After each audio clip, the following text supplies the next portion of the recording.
Hello everybody, it's your boy Marcel. In today's video we are going to have a discussion because there is something that has come up in the Uma Musume community, and that is, well, the talk around the card we see on the screen right now, the Progenitors and Guides card that is coming in just a little bit. So, what is the Progenitors and Guides card? It is the scenario card for Grandmasters.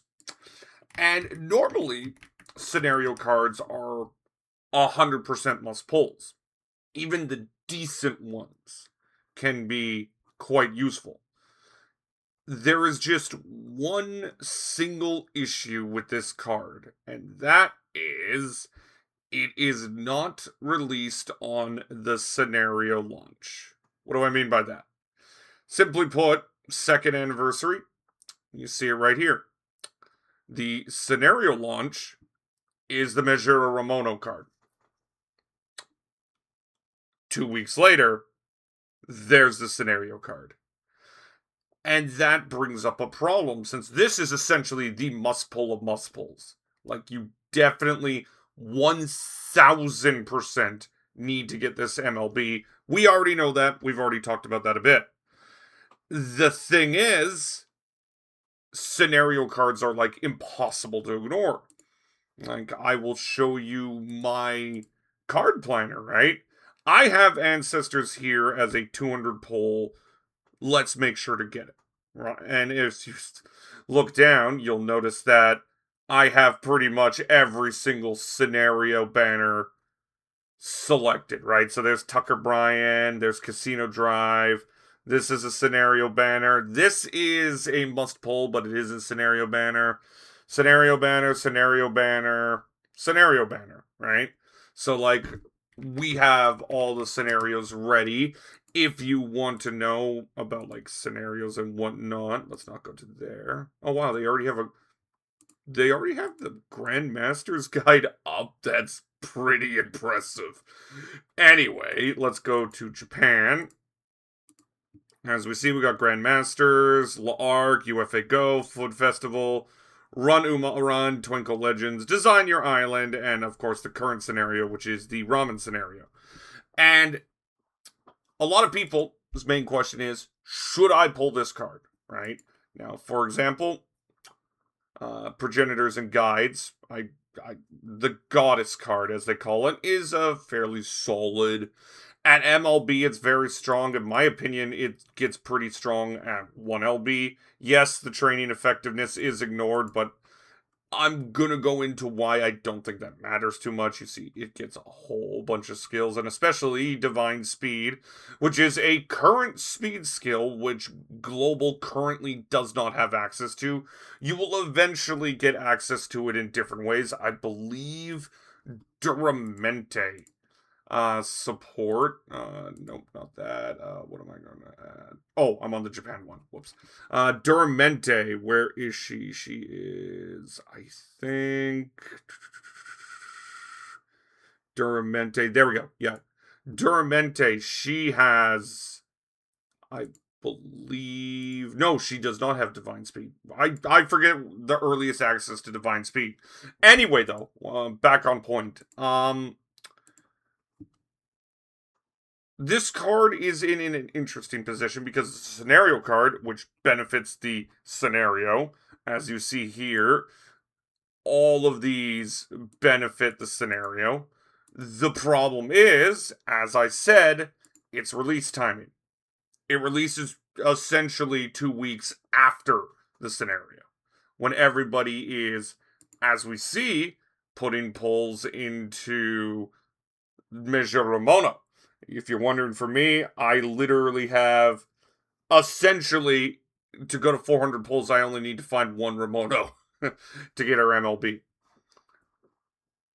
And the problem is with the Progenitor, well, Ancestors and Guides, Progenitor and Goddesses,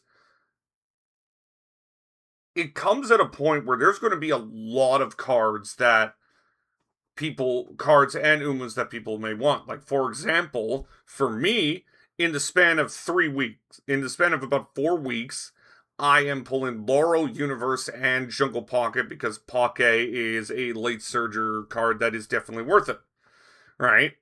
There's going to be a lot of people who, after that, like for example, I've been told that these two cards are decently strong. I hate the way they do this.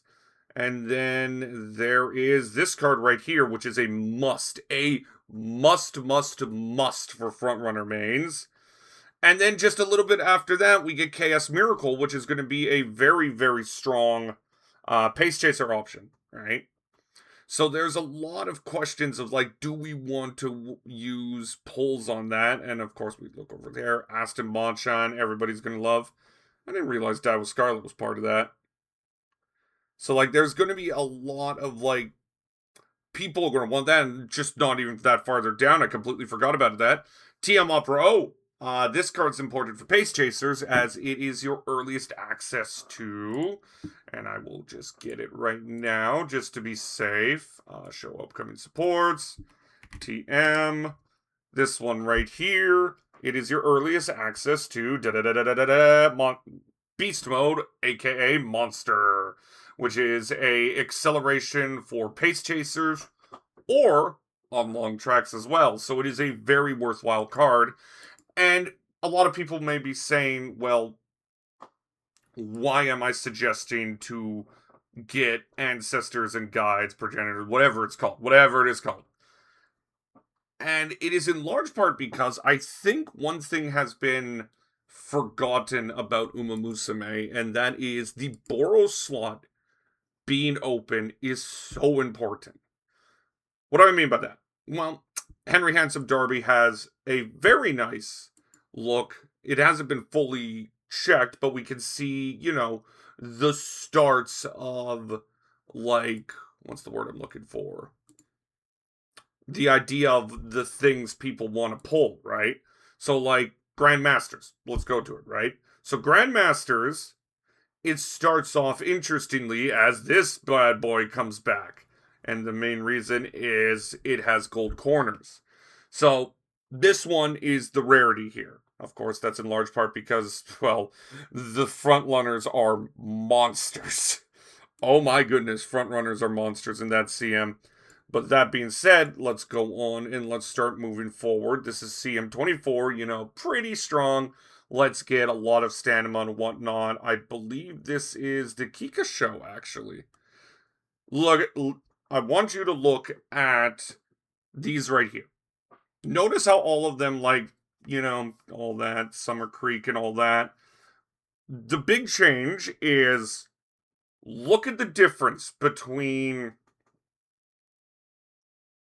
the Boros slot if you don't have Divine Ancestors and Guides versus the Boros slot if you do have Ancestors and Guides. Of course, I'm very curious. Hold on a sec. I want to get exactly what that, where are you, McQueen? There we are. The Stanima McQueen. And the Stanima McQueen skill is... Oh, it's a very good skill. Okay, yeah, no, that is very good. But this is my point. If you don't have Ancestors and Guides, you likely can't get that skill, right? So you are hurting yourself trying to, by not pulling this card, in my opinion. Same thing here. Look at this.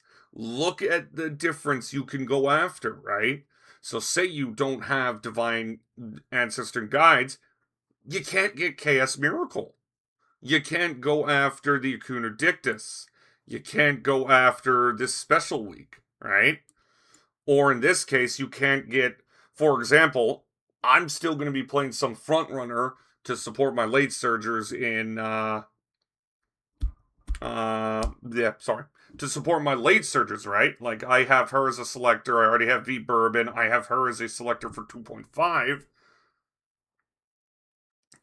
So, in my opinion, like, I'm going to be running, like, Haru, pulling you, those two, Mejiro, and I'm going to be borrowing, Golden Groundwork, right? If I don't pull Ancestors, I can't get Golden Groundwork. And that's going to make my girls substantially weaker. I believe this is the next one. And again, look at right here. Look at this. You are losing golden groundwork if you do not pull for divine speed. You are losing being able to borrow Taki Shuttle. You are losing being able to borrow Nice Nature because I am a non-believer in Daichi Ruby. You are losing being able to borrow Mr. CB. And this is my main point. There's a lot of things that you lose not being able to borrow something different than Ancestors and Guides. Like, for example, here you are losing again the ability to borrow Chaos Miracle. You are losing the ability to borrow the Akuno Dictus. You're losing the ability to borrow the Guts Gold City. You're losing the ability to borrow this, right? So, while I do understand the idea of like, hey, let's not actually get this card, it's kind of in a bad position. The problem is, I think borrow economy has been grossly ignored. And the main reason is we all know how frustrating this game can be when your borrow slot is locked up. So we all remember the days early in the game where when you were on global and scrolling down, you didn't get Kita. And Kita became a must borrow because while you could have used it on, let's just give an example, Special Week or Fine Motion, or say you're running Front Runner and you need Suzuka, right? You still are at a disadvantage because Kita is just that strong.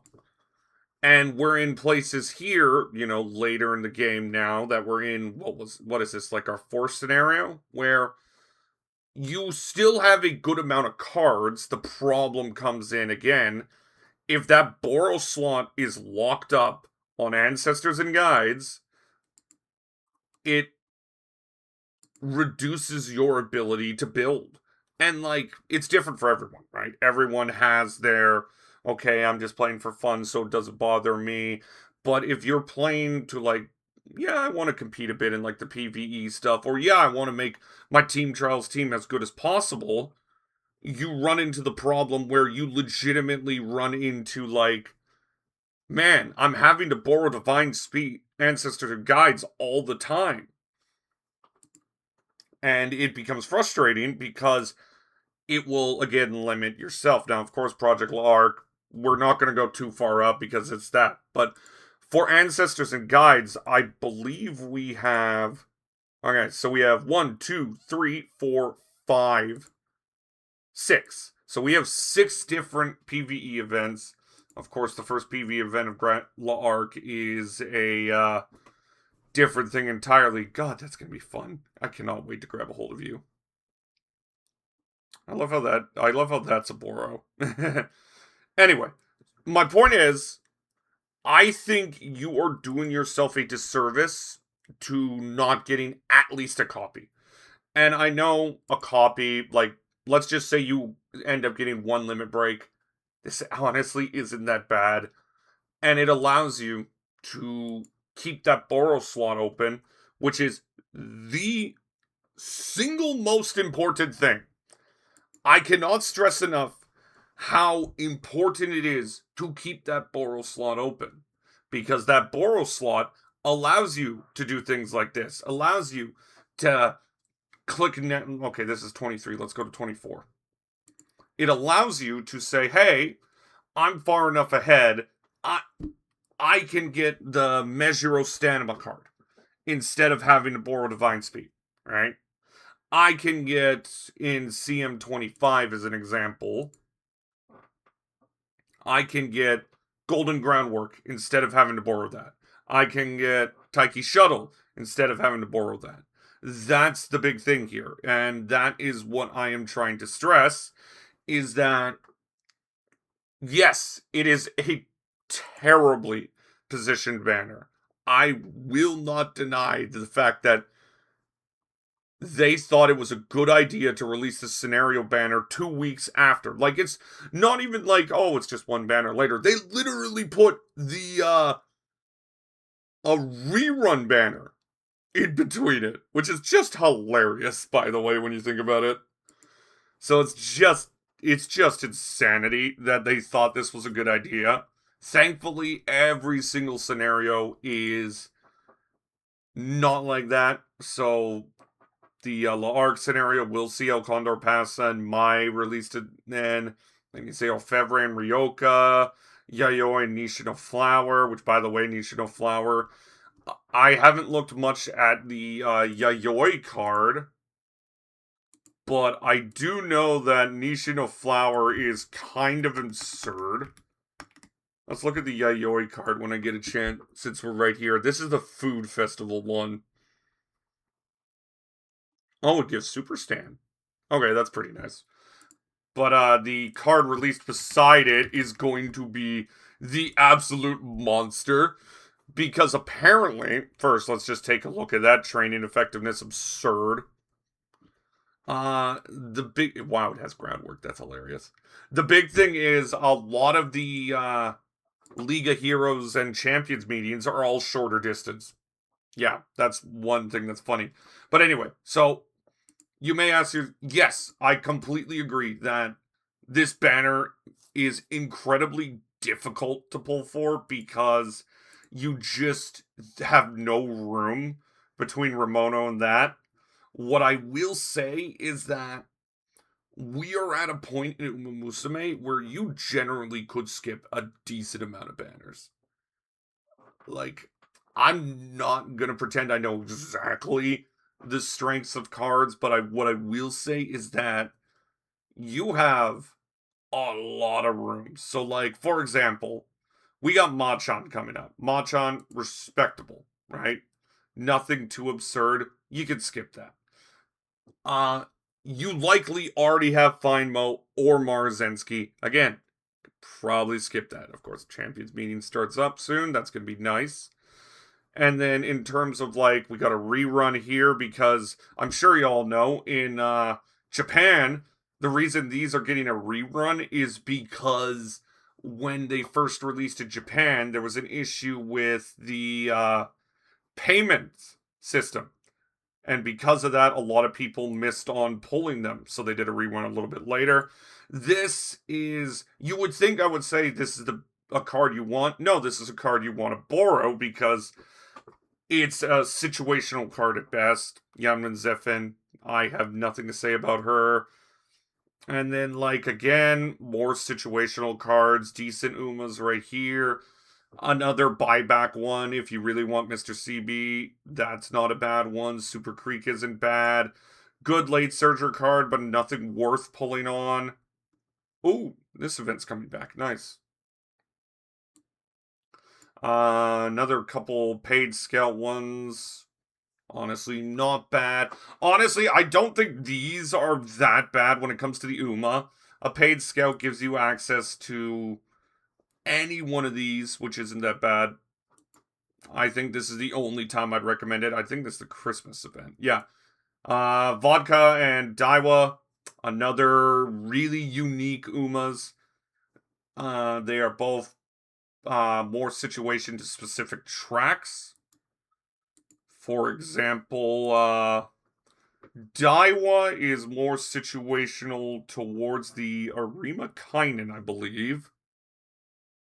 And then vodka, this vodka is more situational to the Derby.